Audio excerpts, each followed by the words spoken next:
बिस्मिल्लाहिर्रहमानिर्रहीम, अस्सलाम वालेकुम। आप देख रहे हैं इंग्लिश विद मोहम्मद इरफान।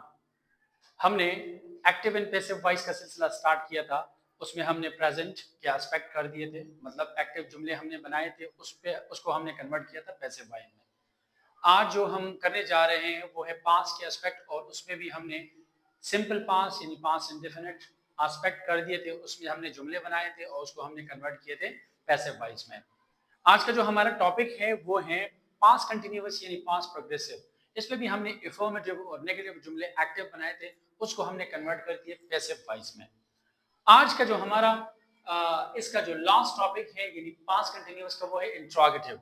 इसके बाद हम जाएंगे पास्ट परफेक्ट की तरफ, और ये होगा हमारा डे 17। तो रूटीन के मुताबिक हम फार्मूला करेंगे, एक्टिव फार्मूला, फिर उसके बाद आएंगे पैसिव फार्मूले की तरफ। ठीक है, फिर उस पे हम एक्टिव जुमला बनाएंगे, फिर पैसिव जुमला बनाएंगे। ठीक है, तो पहले बनाते हैं, लिखते हैं फार्मूला एक्टिव जुमले का, कि एक्टिव का फार्मूला किस तरह आएगा, फिर उसके बाद पैसिव की तरफ आते हैं। ठीक है, तो एक्टिव में हमारा आएगा पहले बी यानी वाज वर, क्योंकि ये पास्ट है। अगर आपको प्रेजेंट कंटिन्यूअस याद है, उसमें भी हम बी लगा देते हैं, लेकिन उसमें इज एम आर था, वो प्रेजेंट था। ठीक है, ये पास्ट है तो इस बी का मतलब है वाज वर। फिर इसके बाद आएगा सब्जेक्ट, सब्जेक्ट के बाद आएगा वर्ब आईएनजी। वर्ब आईएनजी इसलिए आएगा क्योंकि ये कंटिन्यूअस है, और ये होगा ऑब्जेक्ट हमारे साथ, और एंड में आएगा क्वेश्चन मार्क। फिर इसके बाद आएगा पैसिव फार्मूला। तो जब ऑब्जेक्ट को पहले लेकर आते हैं तो ये तो हमारे साथ है इंट्रोगेटिव, तो वही बात है कि हम बी पहले लगाएंगे। फिर उसके बाद आएगा ऑब्जेक्ट, ऑब्जेक्ट के बाद आएगा बीइंग। ठीक है, फिर आएगा वर्ब थर्ड फॉर्म, यानी ये तो सबको पता है कि पैसिव वॉइस में हम वर्ब थर्ड फॉर्म लगाते हैं।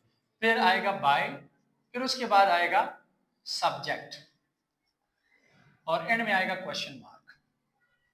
तो ये हमारे साथ एक्टिव फार्मूला, इस पे हम जुमला बनाएंगे पहले, फिर पैसिव वॉइस में उसको कन्वर्ट करेंगे, वही यानी फार्मूले के मुताबिक हम उसको कन्वर्ट करेंगे।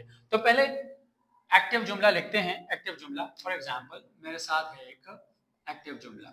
मैं कहता हूं कि was she baking the cake? Was she baking the cake? अब इसको मैं कन्वर्ट करता हूं पैसिव वॉइस में, तो पैसिव वॉइस का जुमला हमारे साथ आएगा। फॉर एग्जांपल, पहले तो जब मैं इसको कन्वर्ट करता हूं, द केक पहले आएगा, जिस तरह ऑब्जेक्ट है तो उससे पहले हम लगाएंगे बी। तो केक हमारे साथ सिंगुलर है तो मैं लगाऊंगा was, अब ये was लग गया। अब आएगा द केक लग गया। फिर उसके बाद आएगा being, was the cake being baked by, अब इसको कन्वर्ट करेंगे शी को ऑब्जेक्टिव प्रोनाउन में, तो ये कन्वर्ट हो जाएगा हर में, और इनमें क्वेश्चन मार्क लग जाएगा। ठीक है, अब देखिए इसको, was she baking the cake, was the cake being baked by her। अब एक्टिव जुमला एक लिखता हूं।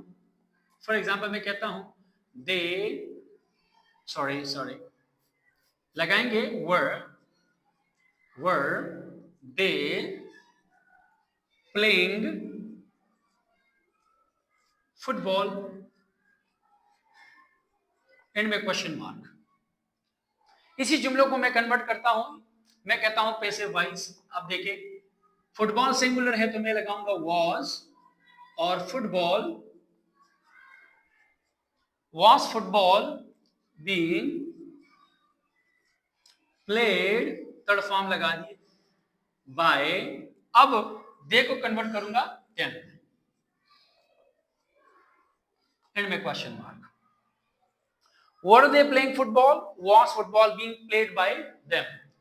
ऐसे आप जुमले बनाएं। मैं कोशिश करूंगा कि डिस्क्रिप्शन में मैं एक्टिव जुमले दूं, उसको आप कन्वर्ट करें पैसिव वॉइस में। ठीक है, मुझे इनबॉक्स कर ले, मैं उसको चेक कर लूंगा। अगर उसमें कुछ मसला हुआ तो उसमें मजीद मैं एक वीडियो बना दूंगा। ये हमारे साथ था पास्ट कंटिन्यूअस के एस्पेक्ट, जो अफर्मेटिव, नेगेटिव और इंट्रोगेटिव, ये खत्म हो गया। इंशाल्लाह नेक्स्ट वीडियो में मिलते हैं, और उसमें हम स्टार्ट करेंगे पास्ट परफेक्ट के पैसिव वॉइस। तब तक के लिए अल्लाह हाफिज।